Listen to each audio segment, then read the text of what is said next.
Alrighty. I just think that he's just, it's like a misfit child. He's like the middle child syndrome. I don't know what else he's got going on. For real. He's got that pain in the ass child thing going on. So, I mean, I'd just like to be fucking Kevin Durant and Harden, who they have like, the team, pick up their right? shit, move, and are just as good as he is. And who are we talking about in case somebody tuned in right now? We talk about Kyrie Kyrie Irving. I mean, you make millions of dollars, and I get it. You know, you have but this is your job. I know I didn't want to take the vaccine at first. Yeah, of course. But I was hearing that my job would be on the line, and I'm climbing up the ladder where I'm at. So I feel like it's your job, so just comply. It would be selfish to your family if you did it, right? And, yeah, of course. And it's kind of like if basketball is what you live for and love for, like. But that's the $1 million question. Why is it exactly? Why would you not want to play? Why would you sacrifice everything just for a vaccine?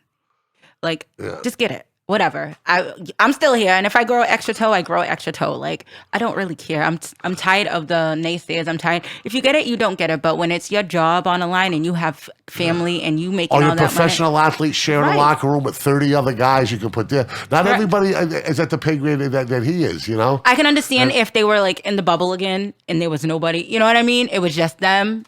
But no. Yeah. Now you got fans involved. You know what I mean? You're around people. You're traveling more. Yeah. You're not in this bubble. So you have to just respect that decision. Oh, well, now you can't play until you get it, until you deal, you know? You know, I hear you, you know, and that's, you know, and I applaud the Nets for not pandering to him. You know what I mean? Yeah, I still don't have but I'm going to look for it. You know, I mean, you know, we stretch. We have a problem. We have a problem in this country of like stretching individual liberties to like the point of recklessness and chaos. Like, I mean, is there any? Yeah, I know everybody should own a gun, but did they really mean like an automatic massive machine gun is gonna shoot 5,000 bullets? I mean, they had muskets back then, right? When they wrote this shit and a couple of cannons, right? There was no semi-automatics or anything like that. They had like little fucking Uzis that were this big that were doing out 500 bullets. I mean, I think we fucking ran out of bullets in the battle at fucking Bunker Hill, right? Right, like the liberties that they fought for ain't the same that we have now. I mean, I know, come on, dude. They just do too much. I swear some people just do too much. All right, yeah. I like the hair thing going on with you. What's up with that girl? Who? The hair. Would you get the hat? I got my hair wrapped today. Today has just been wrap thing? No. It's just a hair wrap. All right. I just I'm just in a layback mode today. You want to wear my Cape Verdean bracelet today? Since you get the hair wrapped. Do you have a contadouche? I do. You do? How many do you have? I have one from when I was a baby, and I still have it. My grandmother gave it to me. That whole thing is on, right? Yes. Okay. Now, do you know anything about a contadouche? No. No. The only thing I know about Cape Verdean is New Bedford, Montoup, Cape Verdean time. Cape Verdean time. Cape Verdean party. Cape Verdean time is a thing, though, you know. Oh, yeah, really CVT, no, it is. Oh, I know. I've been hearing about it since I've been 8 years family? old. No, not only is it a joke thing, but it is a real thing. So if you set your clock, it has to be on CVT because they don't follow like when we go back an hour or forward an hour. They don't. Wow, that's wild. Yeah, it's true. Yeah. CVT. Yeah, listen, it's just funny because my family is definitely on CV time. Any function, anything, like if my regular function starts at 4 and I tell I didn't get that vibe from your party though. Listen, you came a little later. All right. So so my party kind of genuinely started, what did I say, 2 o'clock, 2, 3? My family started trickling in around 4. So like you just got there and they were like all settled in. So who was the uncle, the crazy uncle with the cowboy gear? My Uncle Jeffrey. I love him. That's Fufu's dad. Yeah, no, not him. The tall guy. Oh, my cousin Shaky. That's my cousin. I love my cousin Shaky. That's a classy nickname. He calls me ever since I was little. He's always called me his little homegirl. What's the best nickname in New Bedford history? I know it right now. It's over. I don't even know. I'm going to end this right now. All my people in New Bedford, I'm going to give it to you right now. I'm going to let the Queen of New Bedford think about it. and then I'm gonna tell you. Listen, I like Chili Smalls. Let's not go there. Chili Smalls is just, and I love him too. Do you know He's the great. story of Chili Smalls used to call my mother? Yeah, you told me that on here. Dude, supposedly Ryan Saucy and those guys got the shit on tape somewhere. Oh my God. And listen to it. And that's nice. But speaking of Chili Smalls, we all know who was his idol. The number one nickname in New Bedford, without question, to the king, Jason the Flea. Baptiste. I seen Come him. on, that's it. That's true. More people know his name than Flea than Jason. And that's where you know that. You know, for the longest time when I grew up, I was little, obviously. Yeah. He grew up. He's like family to me. So he watched me grow up, and for the longest time, I never knew his name was Jason. No. Listen, no lie. My mother would not call him Flea. He would be at family functions and everything, and I'd be like, hey, Flea. Yeah. He'd be at the house, and my mom would be like, Jason. Like, I'm like, who the fuck you talking to? Right. I'm like, I'm not calling that young boy Flea. As I got older, you know, and I grew respect for him like an older brother, so I started calling him Jason. So, you know, I have the utmost respect for that whole crew because they watched me grow up. Yeah, they were very protective of me. That's cool. I know. And that's why we get along. So just to rewind, Cape Verde time is a thing. It's a time zone used by Atlantic Island Nation of Cape Verde. The time zone is 1 hour behind UTC. We have our own time. Cape Verdeans have their own time. That's right. That's some shit. Isn't that's fabulous? That put the steak and the sizzle into Cape Verdean time. My point there, for sure. But this guy we're talking about, the Flea, is what is he? 5'2", 5'3", something like that. He's actually taller than me, if not the same. So he's about 5'3", 5'4".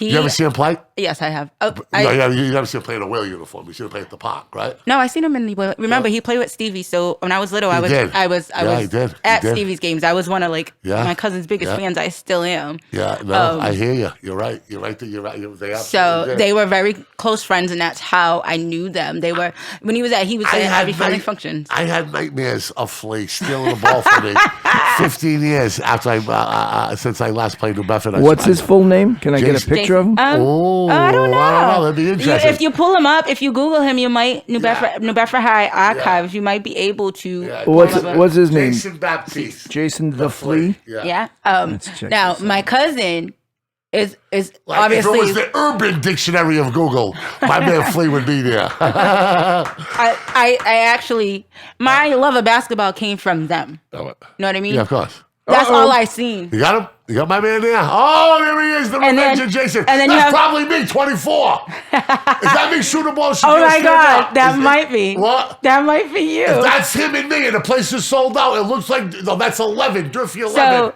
that's my other cousin. Hey, Rob, the number on the first row. Let me see, I'm gonna Google first row in the last picture. I mean, the first picture. First picture? Yeah. No, not that. That's the one I love. I see that, yeah. Right below that. No, is that Durfee? That is Durfee. That's Durfee. My cousin Marcus. Let me see that. 31. Yeah, you wasn't playing then, was you? Yeah, no, that's my brother. No. Yeah, I hear you. You wasn't playing yet. But the first one you had for the Flea is right. So this is the Flea? No! Oh, sorry. I don't know that is. So this is the Flea. That's Gomes. That's the Flea right there. That's the Flea. 5'2" and a bad mofo. Beast on the court. That's all I remember. He moved like he was on ice skates and everybody else was wearing fucking sneakers. He's still one of my favorite people, you know, of course, growing up. Like I said, that's about the time I was fucking screaming in the middle of the United Front 3:30 in the morning. Flea! Anyway, the BIZ with Mike and Mika. You know how we do it, man. What's some nice up? weather out there. Cam the man, right? I got something for him. Oh. I got some cashola. Report cards and money go hand in hand, right? Let's How many A's does he have? It doesn't go by A's at Vogue, but let's FaceTime him. All right, let's FaceTime him. We're gonna FaceTime. Let's see if he answers. Yeah. Let's see. Yeah. Get him. We get him. We got him. Let's see if he answers. He might not, because you know he's a busy man doing nothing. No, he's not answering right now. All right, tell him I got some cash for him. Tell him to call you back FaceTime. Okay, I'm gonna. Now, how good was his report card? All right, so I'm gonna pull it up because it is on Facebook. Okay, here he is, right here. All right, here he is. Cam, Mike wants to talk to you for a minute. What's up, Cam? Sir, what's up? How you doing? Good. Look at me. I got something for you, man. Right? That report card, I love it. Right? So I'm gonna give your mom $50. All right. Oh, you made his whole day. There you go. You got that 50. You got that 50 from me, and I got even a better surprise for you. You ready for this? Let me get in the light so I can see your good-looking face. He's getting a haircut next week, Lord. All right, now look at me, right? We got press passes to Comic-Con in Providence. Oh. So that's backstage passes. That's the whole gig. So we're going to try to find some time to get you up there, You know who's going to be there? Cobra Kai. Pretty much the whole cast. I was so what happened? So what again? So you're $50 richer because of your report card, okay? And I get, we got backstage passes to Comic-Con. We're trying to get 2 more. Yeah, we're trying to get some but more. we already have a couple. And Lisa will get it. Believe me when I tell you, she's a hustler. So you're going to spend some time with us in Providence working with us during Comic-Con. That all right? You cool with it? Yeah, he's over here cheesing. All right. Hey, listen. Hey, you might have to dress like Batman, dude. Oh, I might dress up as a Cobra Kai. Or Cobra Kai, whatever you want to, however you want to do it. You've seen that we're picture with it. with the ladies. All right, so listen to me. I'm gonna give your mother $10 for gas and $50. Now listen to me. Hey, I know it was like when my aunts used to give my mother money and it never really made it to me. No, he gets his money. He said birthday was every day. You know what I mean? So that's what I'm gonna do. So man, listen. Publicly, he's doing this, so you Yeah, gotta make it to him. So you It will definitely make it to him. You got 50 bones. All right. So when I get to the house, I'm gonna give it to you. All right, there you go. And We're we're gonna take a picture of it and send it. We're gonna put it on Mike's page. All right. All right. All right. And now listen to me, though, for real, you got to think about how you're gonna go with the Comic-Con. And one more thing too, right? If you're capable of doing interviews. Now, if you don't want to do them, you don't got to. But you might have the opportunity to do that. Maybe take on your weatherman or something like that. But as Batman or some shit. You feel me? Yeah, he's gassed. All right. So listen to me. Hey, this ain't bullshit. This is for real. This is on dogs, okay? On dogs, this is happening. Congratulations, we're proud of you here. All right. All right, buddy. All right, go enjoy your peace and quiet. That's my man right there. Bye. Damn the man. Oh, you just made his whole entire day. That's right. That's It's all right. nice. Hey, if you can make somebody's day, why not, right? What's up with this adult game party anyway? All right, so me and my people. Yeah. Let me put this away. Yeah. You and your people. Yeah. We're gonna try to keep this tradition going. Yeah. Every year, me and my husband. Last year he didn't get to enjoy it, but we have Friendsgiving. So what Friendsgiving is pretty much a gathering of your friends. Thanksgiving. We have a whole Thanksgiving spread, and we're going to combine a game night because we like games. Yeah. So we have adult games. Yeah.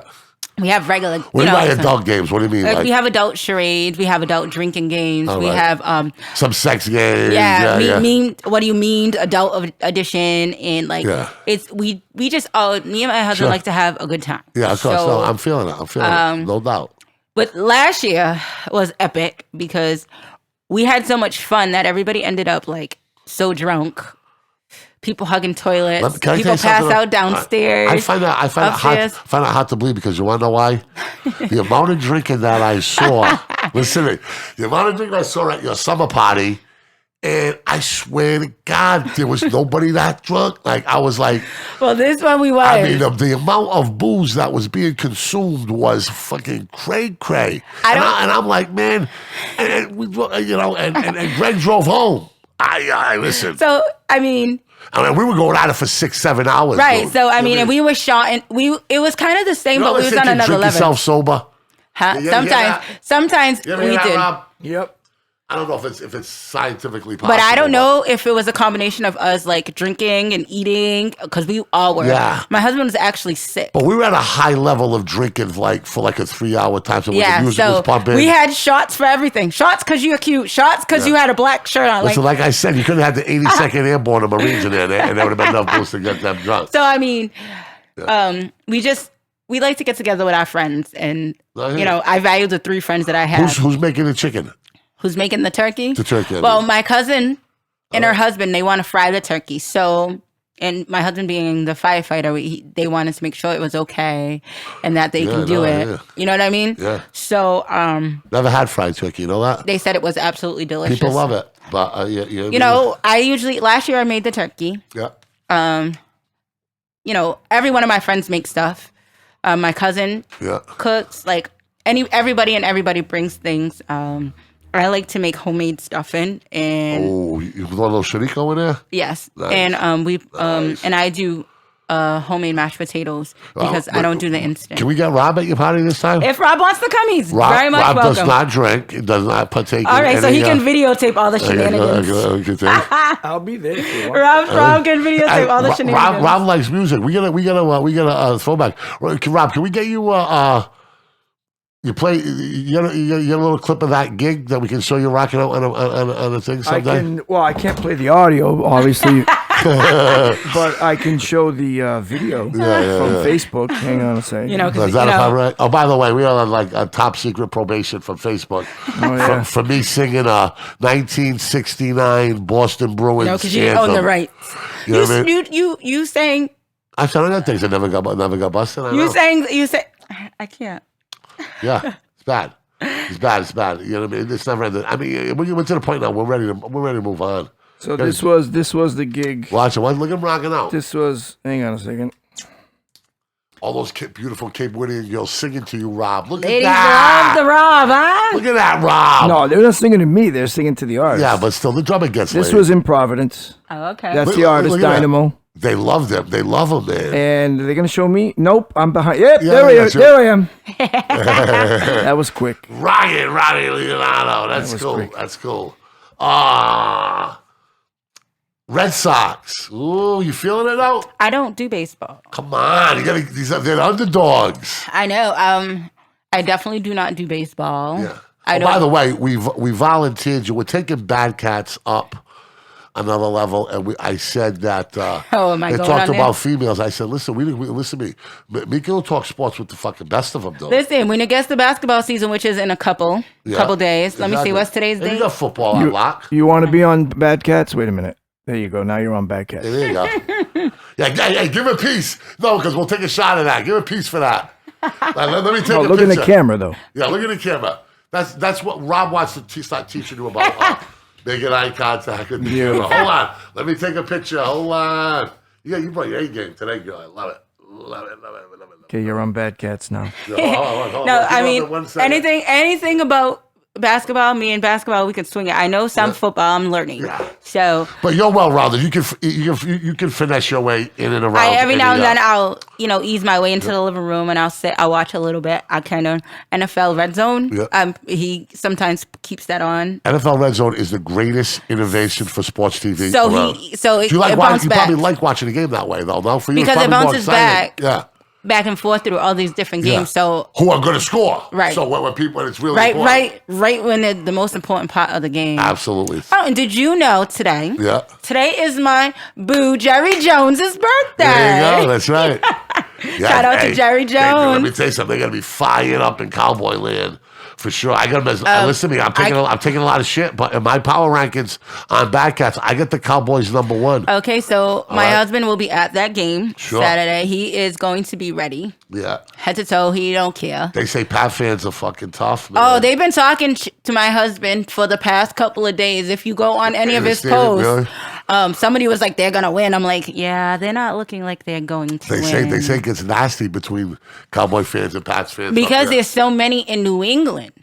Yeah, there's a lot of Cowboys fans. I'm telling you right now, you're going to be... There'll be more Cowboy fans there than there were Tom Brady fans on that night. We went to Providence Place because he likes to go to that sports store in the Providence Place along. Yeah. We find some good things there. But obviously it's New England based. Yeah, of course. But somebody's trying to change our name to Boston Bad Cats Sports Podcast. No. All right. Because we talk about everything. That's what I'm saying. So that's exactly what I said. Because one week we could be talking about the 49ers. The next week we could be talking about Golden State. Or Kyrie and his dum-dum. Your boy Jerry Jones has got some... Hey, what's going on with my phone here? Oh, I had a picture of him, but now my boy Jerry. That's my boy. Yeah. I actually think he's probably like a really cool ass dude. Oh yeah, like you know that, very laid back, and I like his little accent. So he's got swag. Yeah, he's got big white. He's got big white boy swag. When we went to AT&T Stadium, we got to go in his private chambers, and let me tell you something. That is decked out. I'm sure. You see how we quarantine? Homeboy quarantined in his yacht. Listen. Destination unknown. So what kind of security does a guy like that have, though? Oh my God! He can't be out there. He can't be on that yacht alone. No, he probably has set security that probably lives on his premises. Probably got a doctor on that boat too. You would think. Well, I mean, damn, he got a whole hospital in the stadium, so why not? Yeah. And they have a whole jail, so he has his own. So not only do each suite have like a chef and a menu. Yeah. He has his own private set of chefs, servants. Oh yeah. Everything is compared to all the the private other suites. And I'd like to know how much money those big money, high profile guys like him and Mark Cuban and Bill Gates and the guy who owns the Clippers from Obama. You know what I mean?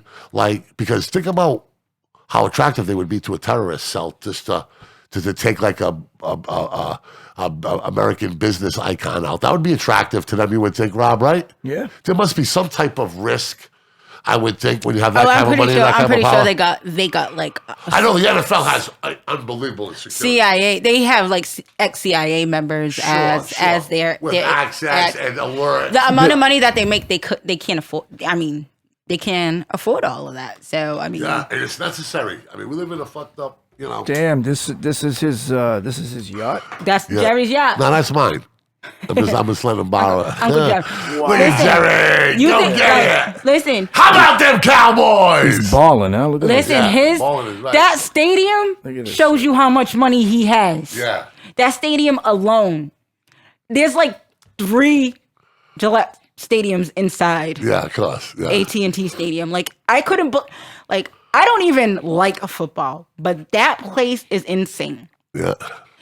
On each level of the stadium. You said it's 3 Patriots stadiums in one thing. There's 18 pro shops. There's a Victoria's Secret pink Dallas pro shop in there. Yeah. It says here it's a $250 million yacht. Each section of Crazy. the stadium is dedicated to a liquor sponsor. Yeah. Effin' Vodka has their own. Miller Lite has their own. Sure. It was just so amazing to me. Yeah. They like to do it big in Texas, girl. They have big, they display trucks, pickup trucks, whatever 450s. Yeah. There's what is it, 6 on each section. So there's 1, 2, there's 6, 6, 6, 6. In each, the screen alone. Yeah. Is they call it Jerry's World, you know that, right? Yes. The screen alone, they said that there's 1 million LED lights. The screen is I was just is this a stadium or is this this is wow. Yeah. Yeah. Big business, man. And the Cowboys were the first to do it, man. The Cowboys were I believe, the first to really put their brand first. Yeah. You know what I mean? With the uniforms are always cool. They have you have a star on the helmet. They have everything down to toothpicks, down to batteries. They have down to salt and pepper shakers. Yeah. Shower curtains. Yeah. And diapers. Your husband has half of them. Yeah. Yeah. Says here the current biggest HDTV on earth is in Cowboy Stadium, belongs to Jerry Jones. Listen, you have to you're what the? Yeah, you just I think I said how many times when we was there. I think I kept telling my husband. 60 yards long. Wow. Yes. A football field's only 100. Holy shit. That's crazy. Yeah. That is crazy. So we were there when they were setting up for the draft. So not only did you have that screen, they were setting up other big screens. Yeah. In the tables and stuff. So we plan on going back. Yeah. Because we didn't get to go on the field. My man Pete Souza and his girl Deanna DeCopo just got back. They went to the game down there. And he talks about the building. It's like you said, it's like the Taj Mahal for business. Is this real? That's the size of the screen? Yes. That's real? That's not a Photoshop? That's not Photoshop. That's real. Holy crap. Look Like at it takes up like the arena. I can't even kid you not. Like Yeah, but aren't they losing a bunch of seats? no, hold on. So this is where it gets good because they have so many seats. Okay, so up above is the suites. So on the ground, like you would think it's expensive seats. No, these are stand up crowd seats. So you pay one price. There is no like set. You know what I mean? He knew what he was doing. No, of course. In each section, there is a section where you can just stand. You got to stand the whole time, but who's paying attention when you're at a game like that? Like, Yeah, no, I hear you. so the best that I think for me is The Cowboys walk through the facility to get back to their locker room. How Listen, cool is that? okay. So fans can see them walking through. I was just about to say, so that's ingenious. That's the coolest part when we were there. So we came from their locker room, which was like diagonal. So they have to walk a little bit, and then once they cut through, so it's called the Miller Lite All-Star Lounge. And y'all sitting. Yeah. Like you and I are sitting, and they walk right in between you. How much you think it cost? I have it right here. How much you think it cost? A lot. How much? Oh man. I'm gonna say $6 billion. 6 million? Billion. But Billion. for the 40 million. 40 million. 40 million? Yeah. So, but the tour guide told us they didn't always have glass in between when they came down between the lounge and because I guess a fan or somebody from the opposing team spit on another player. Oh, sure. Yeah. So now when you can actually touch them. If they want to touch you, like if they want to give you five and stuff, like when they walk through. That's cool. You can see that. I was just amazed. I've been a basketball girl, so being at the Garden. Sports when I was a kid were owned by like more traditional business people. You know what I mean? Like the guy who owned the Celtics owned the Bruins owned a vending machine business and like popcorns at stadiums and all that other stuff. And other guys just now you get these owners that own the place, like your Jerry Jones and your Mark Cubans and your Bombers, the captains of industry. They go in there with such a business acumen, and they get money from every cent. Like you said, they got the cowboy logo on toothpicks. They got the cowboy logo on Toothpicks. Toothpicks. Yeah. Yes. We went in there, and my husband saved a good amount of money to go spree in there, and I was just in awe at everything. Yeah. They have a whole shoe section. Yeah. Like when I say a shoe section, they got the cowboy boots, the Ugg boots, the heels, like everything, and cowboys.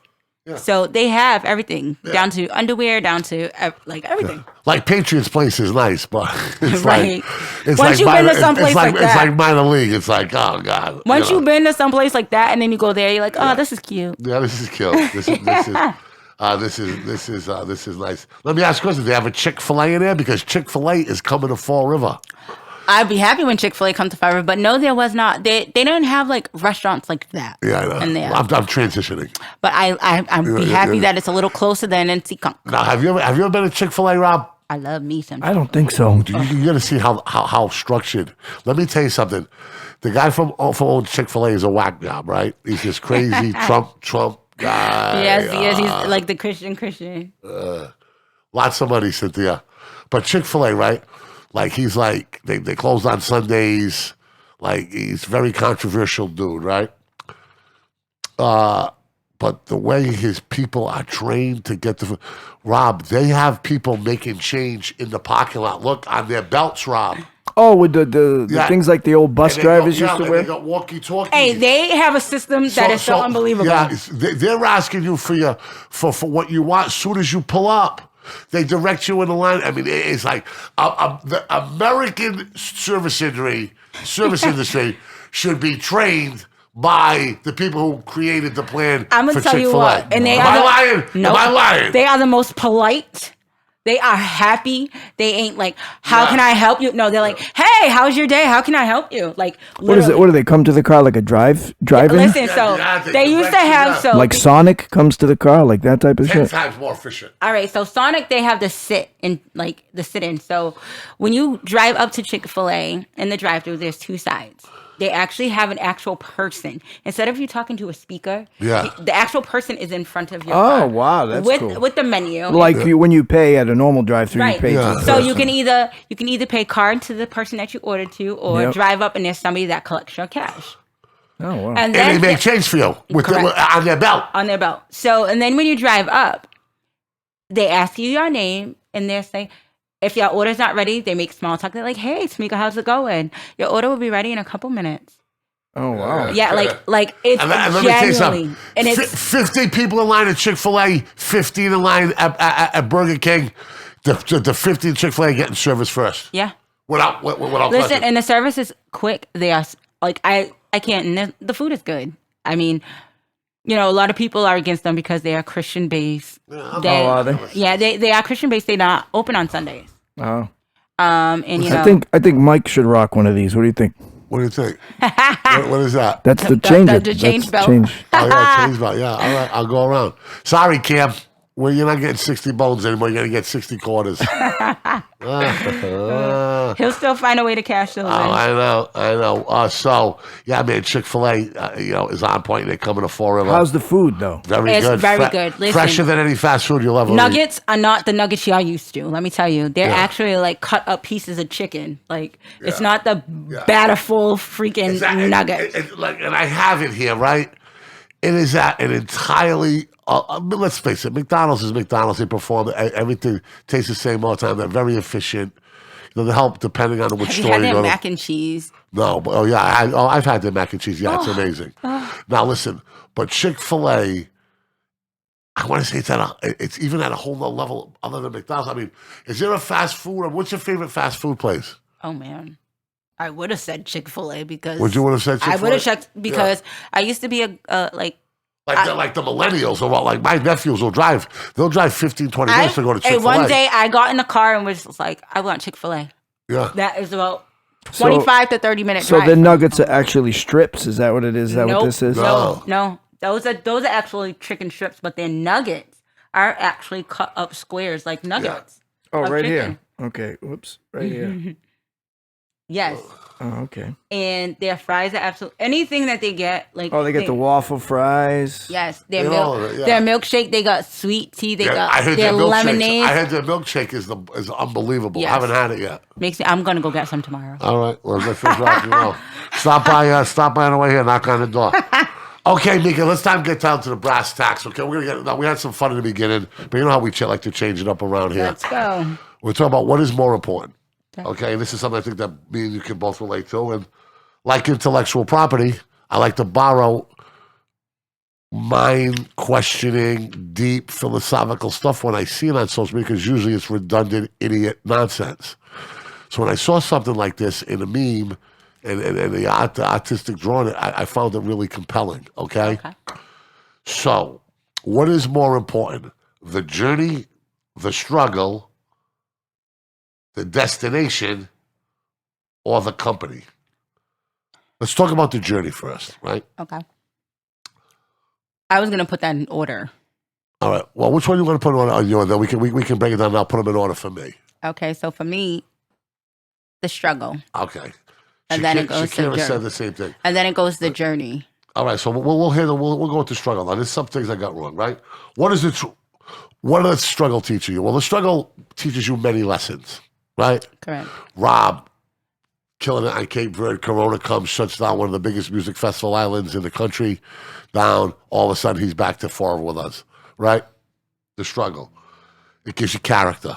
I think of of my son, the struggle. The struggle. Sure. It gives you resilience. Resiliency, sure. And it, like you said, it builds character. Builds character for sure. You find out a lot about your capabilities. Right? And the lessons you learn, you can pass on. Sure. A lot of that struggle. It makes you wise, right? Yes. The struggle makes you wise. You can either learn from your struggle or continue to struggle. Sure. Yeah. Sure. and find out about yourself. Yes. You know. Also, I believe in the struggle. I think a lot of bullshit is stripped because, you know, when you're in that mode, right? Like your grandparents say, and your parents will tell you, and I'll tell you because I've been there. Okay, there's going to be less people around you. Mm. There's going to be less people there to talk to. There's going to be less people around to lean on. There's going to be less people around calling you on a Friday night. There's going to be less people. That's what happens.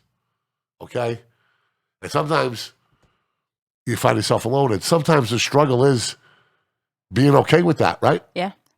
Right?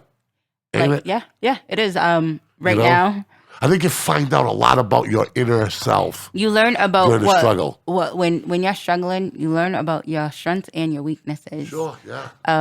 Obviously, I struggle. Yeah. I struggle. I'm bipolar disorder. Yeah. So with that struggle, I've learned what my weaknesses are, what I need to, to do to balance out. Like you definitely, when you are struggling, you definitely learn who your support system is, what's around you. Sure. And just like you said, when you're alone, you learn too. Sure. I think struggle equals a lesson. Yeah. Struggling always equals a lesson. With my son's autism struggle, I've learned to be a patient mother. I've learned to trust the process.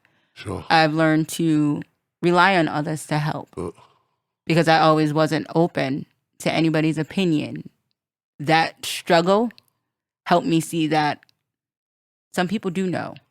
Yeah. And adversity equals opportunity, right? Yeah. Right? Yeah. Because you're in that mindset, right? You're like, okay, man, like what am I going to do here? Is it fight or flight, right? What are you going to do? Okay? Yeah. And you take that. And there's an energy there's an energy that you can come up with, right, Rob? Yeah. Within yourself to fight that fight, Yeah. I think of any different kind of struggle. Like, me growing up, it was just me and my mother. Walking to school was a fucking struggle. It Get sure to 5 was. fights every fucking day. I mean, we can talk about the struggle. Yeah, I mean, just me and my mother being me and my mother, watching my mother. Yeah, but there's lessons learned, and there's passages that are survived, and times and places that are difficult, and I think that I think you'll learn more from your struggles than you do your successes. Mm-hmm. Okay. So Cynthia Purcell says the struggle exists to change us in our lives. We struggle because it's the key to the path to our destination. Oh, well said. All right. Yeah, she's no dummy. She, by any stretch of imagination. So, yeah, the struggle is real for sure. Mm-hmm. But like, don't cheapen it. And let me tell you something. There's a certain pride and badge of honor when you grow up in places like we grew up in Fall River, New Bedford, because the struggle is omnipresent. It might not be in your house, but it's in your neighbors. Mm. The struggle is the homeless on the corners begging for money. The struggle is the addicts walking around wreaking havoc. Yeah. Okay. The struggle is the mothers who are wondering where their daughters or their kids are, whether you're getting into some shit in the streets or not.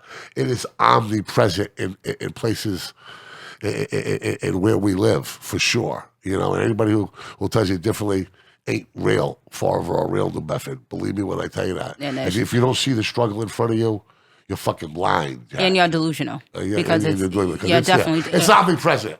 It's omnipresent. It's omnipresent. It's not Brookline. It's not Newton. It's not that place. It's a place of, lower blue collar, socioeconomic levels, and it's around us, all of it, from homelessness to addiction to mental health to working too hard and not getting paid enough. I mean, it's the struggle that we live every day, living on top of one another. Okay, more subsidized housing per capita than any other place in New England. That's what it is. Yeah. Okay, it's a struggle. It's public school. It's all of it, but there's beauty in it, and it can make you a better man.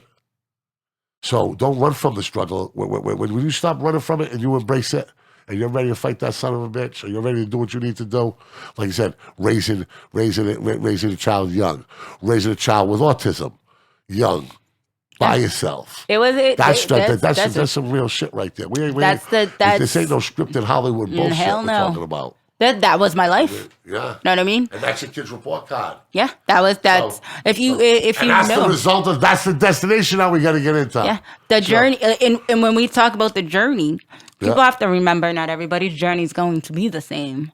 But at the same time, there's lessons in everybody's journey that you can take and help your journey. I mean, I have so many supportive friends, but I have one in particular that I watched her journey with her son. Sure. And it inspired me. And she doesn't know it, but she taught me how to just be that warrior for my son. And make no mistake about it, the treasure is in the journey, because like the struggle is the obstacle, right? But the journey is your passage through it. Yeah. Right? Mm-hmm. And who you are with. Okay? And the people, the places, the times, the ride, the music. Listen, think about the soundtrack of your life and the journey, and it's going to reflect where you are. On top of the world, back-to-back state champion. Ain't no stop. I can't sing, Rob. What the fuck? Listen. Okay? Listen. Okay. You know what I mean? Like, then it's... The journey is your story. I haven't seen the sunshine in 6 damn days. You know what I mean? And then it's Most Wanted, Dead or Alive. And then it's like, Main Street and Bob Seger fucking walking in the middle of the night down, man, and fucking boards. Listen, when I think of the journey is your individual story. Combined with other aspects of other people's, sure. But your journey is your journey. That's your story. Sure. All right. Your brother's journey is a part of your, sure. part of your journey. And journey can bring people together. I can talk about a journey. Tiffany Goodine, who you know, right? Yes. Shakira, who I think you know as well, too. Yes, I do. Okay. And myself and my Uncle Chuck, like, AAU basketball is a big deal, right? And they play all over the country. Correct. So we went on this 8-day journey all through the East Coast to South Carolina. We drove together. One of these kids were playing a half hour and a half away from us and that. But it's not just the basketball game. You're dealing with pressures. Are you going to get a scholarship? Are you going to go to a school that's on TV? Are you going to make all this hard work? It's a whole nother level. Yeah. It's like you better get a shot at being an astronaut than being a scholarship athlete. You know what I mean? Well, I don't know, but whatever. You know what I mean? But we had relationships. We were friendly. We were athletes. We had a lot in common. We were competitive. We were from big, respected families. People that put on for our city and have done it for a long, long time. But inside that journey of life is also this journey of my brother's on the road speaking 280 times a year, so he can't go to the game, so I'm going. Yep. And it's Shakira, and all these kids are the same age. They're all friends, and they're all having experiences. One game, one of them may have more success than the other, and they're not playing on the same teams. They're playing on 3 different teams. Yeah. And they live 20 minutes away from one another. So, but this journey, right, made a bond that's going to last a lifetime. We were already cool and tight. Right. But now Shakira's like a sister to me. And my Uncle Chucky got to meet these wonderful people. And from the deers that we saw on the Brooklyn Bridge to the meth dealer in the Waffle House to the sign on the unlit road saying, in this little convenience, like mom and pop convenience store, saying, you better respect this bathroom and respect this place because your next chance to get gas is 116 miles away. You know what I mean? Like, just the whole journey of it. And it brought us together, and there's treasure in the journey. Going to the Million Man March and dropping my friend Lamar off and Corey off at the train station in Baltimore. The journey that basketball has taken on me, my family in politics, that addiction, with my brother, and all of it. It's like life is a sum total of your journey and you know you got to write. You got to be the one writing the story. Right. You know, and it's just. I would never change my journey. Tell me a song that reminds me of you of a particular time in your journey. And I'm going to ask the same of you, Rob, too, because I know you guys are a music band. For me, there's. You said, what was that, Mary J. Blige? My Life. She did the song My Life, and it pretty much says, if you looked in my life and see what I see, it gave me, for me, it was like a perspective, because I was, nobody knew me. They knew other shit I did. Yeah. You know what I mean? Yeah. So, like, when I listened to that song, it's true. If you ever looked into my life and dealt what I dealt with, your perspective of me would definitely change. Sure. You know, my past plays a heavy part in how people see me, but those are the people that know me. Sure. But my life was at a point in time, that song came out when I was like, when you look in your life and you see what I see, yeah, if you look at my it was, I can't remember you what. You a Mary J fan, Rob? Oh, yeah. Yeah. Yeah. Soulful, no? Oh, yeah. You can feel her pain. Yeah. And her struggle in the music, in her journey. Can you feel that in her music? Oh, definitely. Like, what do you say about an artist that you can see that from? Like, how does it, because let's face it, they're a better vocalist. For me, Mary J. Blige is legendary because she told her story in a way that could relate to us urban women. Oh, no doubt. No doubt. Much more relatable than Whitney Houston. Much more relatable than Mariah. She took it to a street level for us. Most of us were street. She's the queen of soul.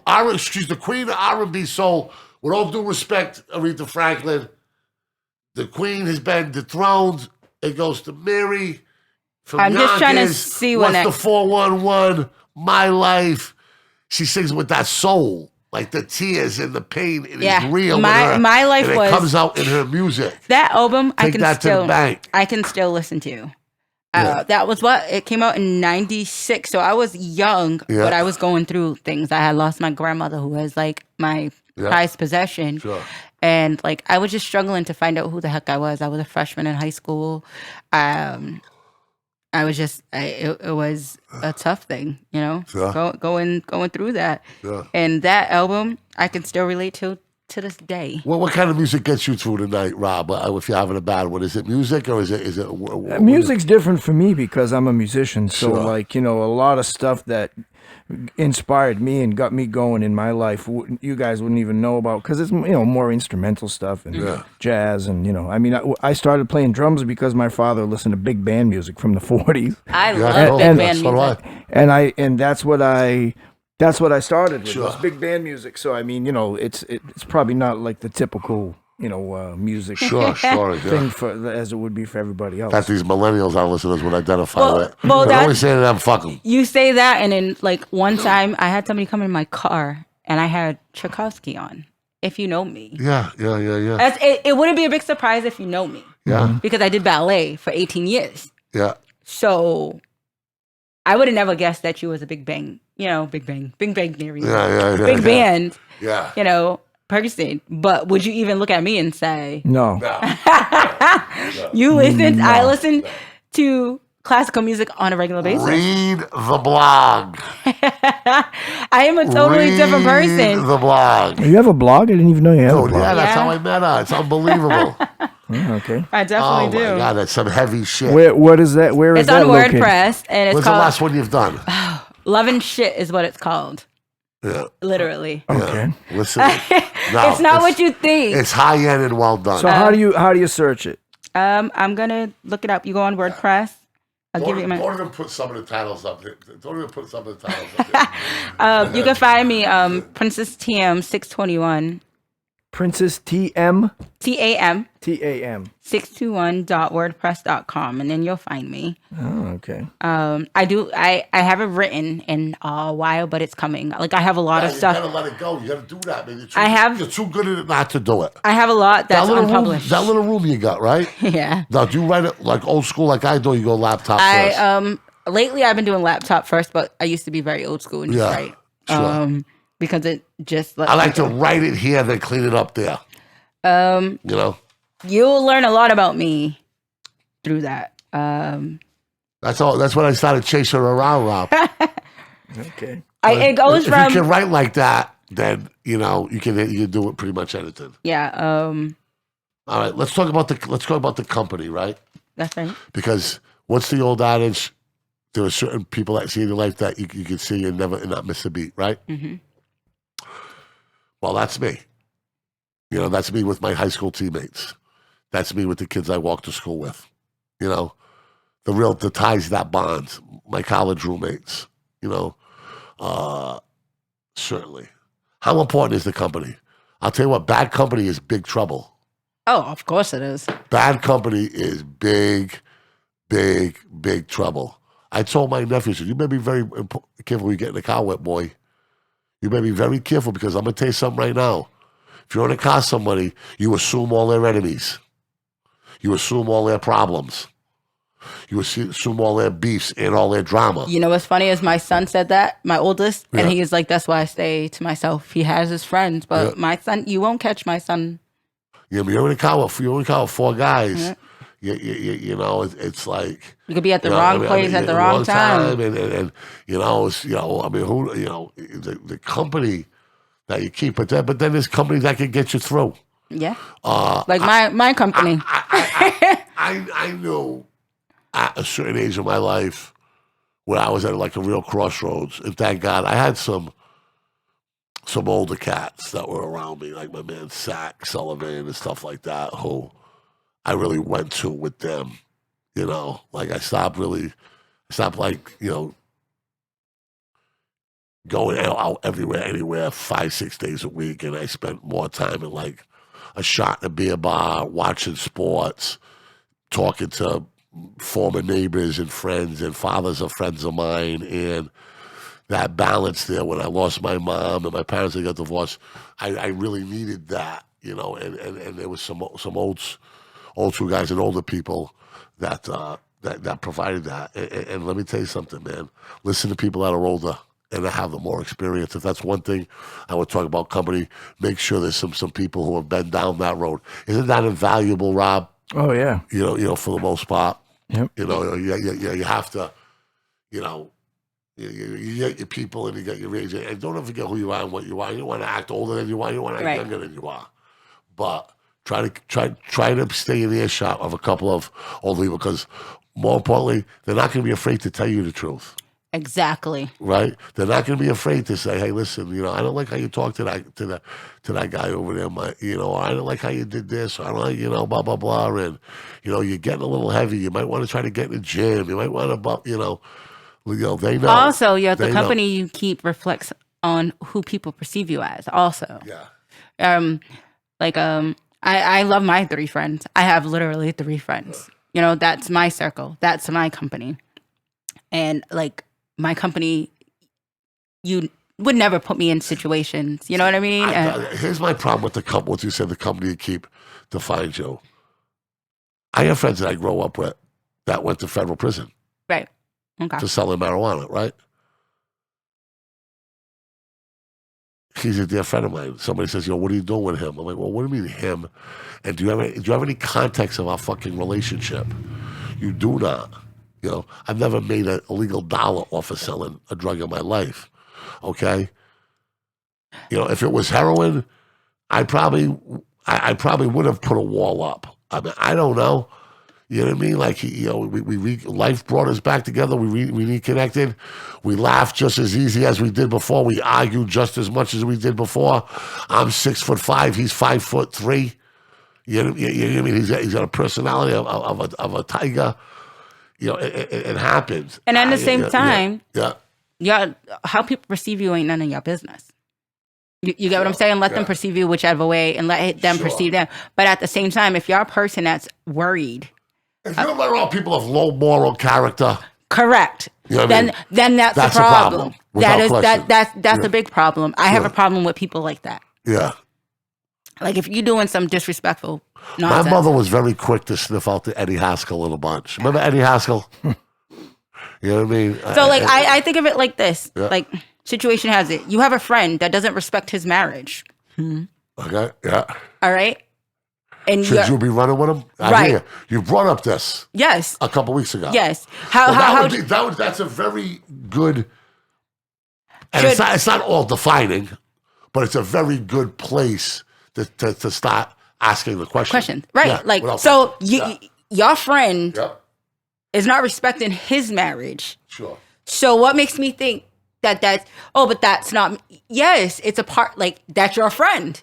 You don't have the moral fiber to be like, respect your marriage. Do you think that person? But what if the friend knows the marriage is going and they're just staying in marriage in name only? Because that happens too, right? That does happen, but let me just play a little devil's advocate just for the history of radio, right? Because we're all imperfect, right? And we all got a friend that does it. And let's face it, let's face it, John Gruden, okay? Oh man, John Gruden deserved to lose his job. He should have lost it a long time ago. Okay, yeah. All right, John Gruden deserved to lose his job. But let's not pretend that on our worst days, we haven't talked like that. And let's not pretend that there's others that have not talked like that. Yeah. Just not got caught. I mean, believe me, I've thrown the N-word around in anger a lot. I mean, I'm not, you've never heard me use it. And you know I don't have a prejudice. I'd smack you. And I don't have a prejudice bone in my body. Right. You know what I mean?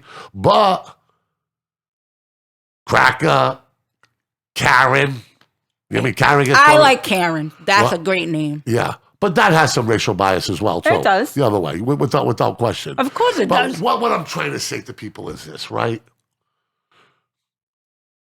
Nobody wants a highlight reel of their worst day or their worst moments being out there. For real. You know what I mean? And also this, be careful of the whistleblower. Because sometimes they have ulterior motive and other intentions. Would you agree with that, Rob? Yeah. Of the whistleblower? Mm-hmm. Yeah. I agree with that. The person who showed on you? Yeah. You know what I mean? Like what he said was repugnant. What I found was the most fucking morally fucking bankrupt shit. You got like grown men.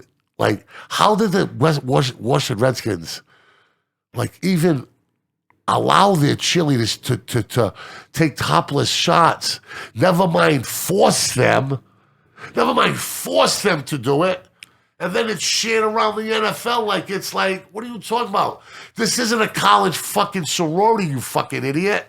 There's legal liability. The Washington Redskins are worth, like, I think they're worth like more than the Patriots are. Like, I think they're like $5 billion fucking dollars. I mean, who is the fucking idiot that said, hey, let's do that? Ship? Can you? They talk about the casting couch, Rob. Can you imagine being a cheerleader in Washington and being told that you got to take your shirt off for photos? Listen, I tell you what. That is fucking. That is some. That is degrading. That's porno. Yeah. That's very And you talk about that, but I watched the cheerleading show, the tryouts for Dallas. They have a whole show. It's unbelievable. I seen it. Yeah. And it used to be a nighttime special right. on network TV. On the country. Yeah. Whatever.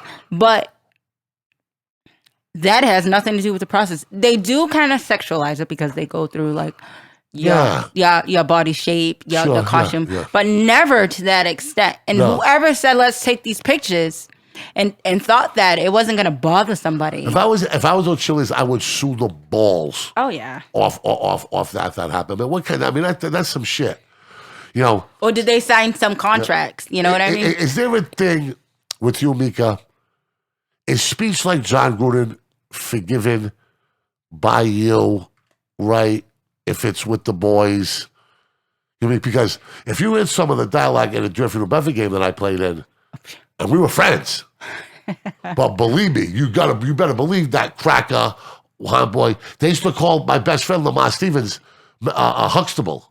Which was the ultimate insult. I called him an Uncle Tom. Right? I mean, like it was crazy. But when high school season was over and we were playing on the AAU team, we were arms around one another with beers in our hand, you know, going to a party. I think that. So do you understand? I'm not trying to excuse it. Right. But I don't. Sports talk like that. It happens. No, it was personal. Like it was fucked up. Right. Like, but it's done to get at you. But the shit that this dude was saying stemmed over like a lot. Like yeah. So I mean, I haven't really got into it yet. It was a lot. I just listen to me. I just feel like he's going to be punished. In his position, he should have known better. Without question, there's no doubt. That's just me. You should know better when you're in certain positions. But who doesn't? Bill Clinton was sticking a cigar up some young chunky monkey's vajayjay. He was the president leader of the free fucking world here. I mean, come on, like and it's we're all fallible when it comes to money, power, sex. But then there's consequences. There is. So I mean, so he's feeling that. He's going to pay it hard. And the climate that we live in right now. Keep him out of the Hall of Fame. I mean, his family's going to have to deal with this. I don't know if he's married. He's got kids. The climate that we are in now. The stakes were very high. Yeah. When Clinton was doing his, it wasn't as big. You know what I mean? It wasn't like everything wasn't sexual harassment. Everything wasn't. You know what I mean? Now you look at a boob and oh my god, I was sexually harassed. If one of my what's the word where you get stuck in a period of time? I don't know. You know what I'm talking about? Degenerative. I'm the actor. If one of my degenerative friends sends me a picture of like to my phone of like some girl with big tits playing with him and stuff like that, I'm like, dude, I'm like, listen, send that shit somewhere else. You don't want to see it, right? Yeah, you know, like my nephew Jules can grab my phone, my daughter can grab my. You know what I mean? Like I don't get my. I'm not a 15-year-old in the woods looking at Playboy anymore. You know what I mean? Like, come on, bro. I know, but on the other hand, you know, if Basic Instinct is on. Right, you can watch it. I'm going to say, yo, that's some hot shit. You feel me, right? I mean, you know, I just think we all slip in and out of it. But I think that his position in this climate, in the time that we live in, he was absolutely... which was 2011, which he did, but same thing. But still, 2011 I'm not making excuses 10 years ago. So within that 10-year time frame, it was done multiple times. So... What's the worst thing you ever said to a white girl? Come on.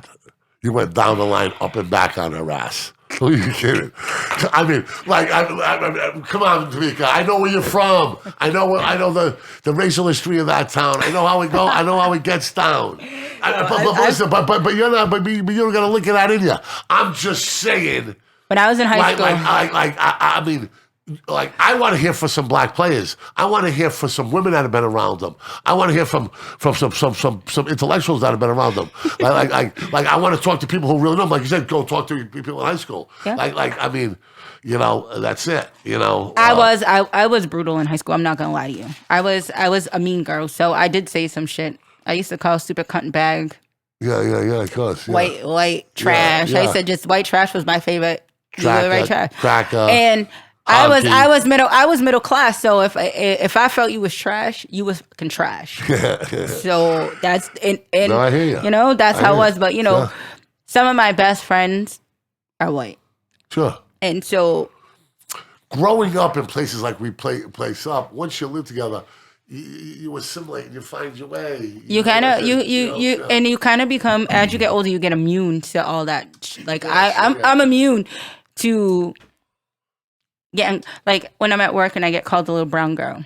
You know, I'm kind of immune to that because when I'm in Somerset and I see Daddy and the 8-year-old kid with a do-rag and like false fronts in his. Oh my God! I thought he was and a white boy. Like I'm like, come on, guys. Listen, like they don't like you for this shit. We was on the highway. You know what I'm talking about, Rob? It's like, I mean, come on. Me and my husband was on the highway coming from. Like we'll talk about race here because I know everybody in this room, and I know and I know what's up, okay? Right. And I know where the heart is and what happens. Like, you know, I mean, I know right or wrong. You know how I feel about... You're going to believe in right or wrong before you believe in black and white. You know how I feel about the N-word?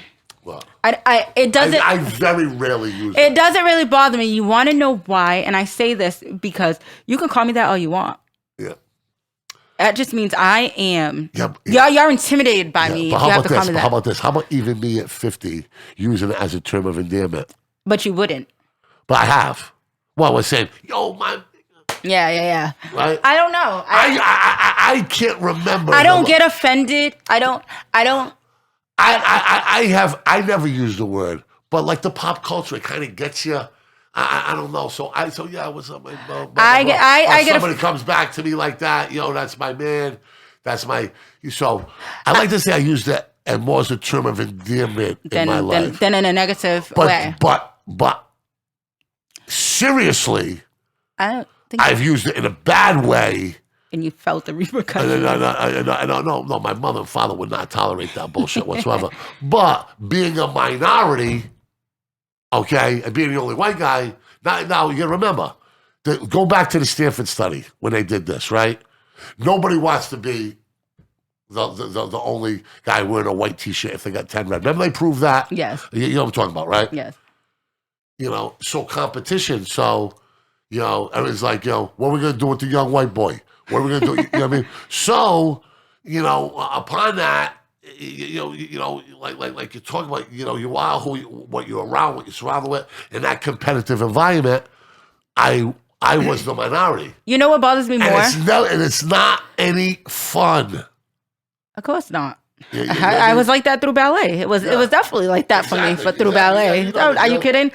You know what bothers me? She must be rich. She's black and she's right. She's uppity. She's in ballet. She's in a prestigious ballet school. You know what bothers me the most is when people question my blackness more than calling me the N-word. And that's why I told my best friend Lamar. I said, don't worry about the transportation. I'm going to give you a ride. Because I remember when he was coming home from school, and there were friends of ours saying, wow, you know what I mean? You're not as black anymore. It's like, well, I'm not as black anymore. I go to fucking college. Like, what the fuck? Because we what type speak of rock properly. did you come up from? Right. Fucking screw. Like, yeah. Like, my thing was, I spoke properly. If you know me, I speak properly. I when I'm at work, I'm very professional. And because of that, I get questioned, you're trying to be white. I'm not trying to be anything. I'm not trying to be anything. No. I grew up in the hood. You want that girl to come out? No. Like she could come out. Come out of me. Oh, like, New Bedford. I say it all the time. Do you want New Bedford West End to come out of me because it can? But that's new. You know what I mean? Yeah. I grew up out of that, and I can't be that girl forever. No, of course not. Yeah, man. Yeah, but it's there. Yeah. Oh, trust me, it's there. It's there. You want to test my gangster? Yeah, we can do that. Yeah. We can do that. I'm not afraid. I'm not afraid at all. Don't test our gangster at Mike and Mika. You dig? I get the question all the time living in Cape Verde. A lot of times I'm literally the only white person in a club. And I'm on stage. Yeah, of course. Right. Yeah. So it's even you get at another level. You get that ghetto pass because you're part of the product, right? So let me ask you out there. I mean, you would because you're in the scene there. Like, me being a white basketball player, I had an automatic ghetto pass because that's where you got to be, right? So let me ask you. So even with like Portugal being right there and everything like that, you're still the minority out there. Yeah, because I'm from America, and a lot of the Portuguese. I'll probably get a lot of shit for this, but a lot of the Portuguese that are there are racist, really racist. Oh, I know that for a fact. I actually quit a job one time because I was asked I was hired to do video editing and stuff, and because they liked the way I did my work, and the director was Portuguese from Lisbon, and he was making fun of the way I would speak Portuguese because I don't really speak Portuguese. I combine it with big rivalry under a subliminal, slightly under the surface, informant to this day, continent or Azorian. Right. So he was making fun of me. So so I already had like a rough thing with him. I didn't like him because of that. Then one day he comes in and I had done some cool animation, because it was a kids program I was doing. So I had done some nice animation, and he comes in, he goes, in Portuguese, he says, you don't have to do that. Don't spend a lot of time in that because this is only for blacks. And when he said that, I had a major blowout with him, and I said, "Listen, I do my best for everybody. Doesn't matter what color they are." And you know that all those pictures on your Facebook page, you're the only white boy in any of them. Most of them. and you know what bothers me the most too is being out here in America and being Cape Verdean, the ones that really don't think that they are black. Oh, there's racism in Cape Verde. There's racism among Cape Verdeans. I believe it because there's it's out here. racism on African Americans. Yeah. Light skin, dark skin, exactly. cultural stuff. All of from that. different islands in Cape Verde. Yes. There's racism. Listen, we've been living with this shit for fucking 1,000 years. It's not gonna go away because Joe fucking Biden got elected. Right. Or Donald Trump got fucking beat. This is our fucking cross to bear from ancestors upon ancestors before us. Who wasn't a fucking slave trader in a developed country? Well, you know where the term cracker comes from, right? Of course. We were the last. Isn't it cracking the whip? One of the things, yeah. Yeah. Is that cracking the whip, really? One of them, yeah. One of them's cracking the whip. The other one is because something about white people being really boisterous, and something like that. Yeah. And also because the want, cracker is white. Hey, I want the Italians in Federal Hill to have their Columbus Day. I ain't gonna go though. Yeah, I think that's stupid. I mean, I mean, we got a lot of history there. You know what I mean? Like, have your day. He was, but that's your identity. You're gonna rally around him. I get it. Rock on. You'll go do it. I'm just gonna pass. I have a different perspective on Columbus Day. Why? Because he was a murderer. Yes. Yeah, but let me ask you a question. Yes. Listen to me. But let me ask you a question. question. He didn't discover shit. Listen to me, but I know he did it. He's still in fucking like the Key West stuff. He thought he was going to China. Yeah, and he freaking bumped into. Yeah. But he still had balls to go into a world that most people thought was flat. And the fact of the matter is, and I saw this online, but it's true. Yeah. Do people celebrate Hitler Day? I'm not part. No. I'm not. Yeah, he killed Hitler Day. Yeah, because he's the same. It's kind of equal. You heard me talk about Hitler on TV every fucking day. I mean, I can't believe AHC channel I watch. It's 253. I swear to God, they got like 50 different shows. A lot of people are fascinated with that man.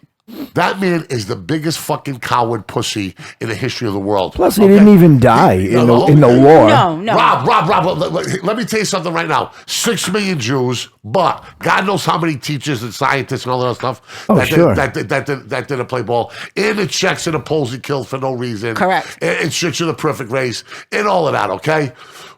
Okay, when his troops, which were the best and most fiercely loyal, were getting beat because of his ego, because he wanted to go fight the war on 2 fronts, okay, and couldn't even feed his army, okay, let me tell you something.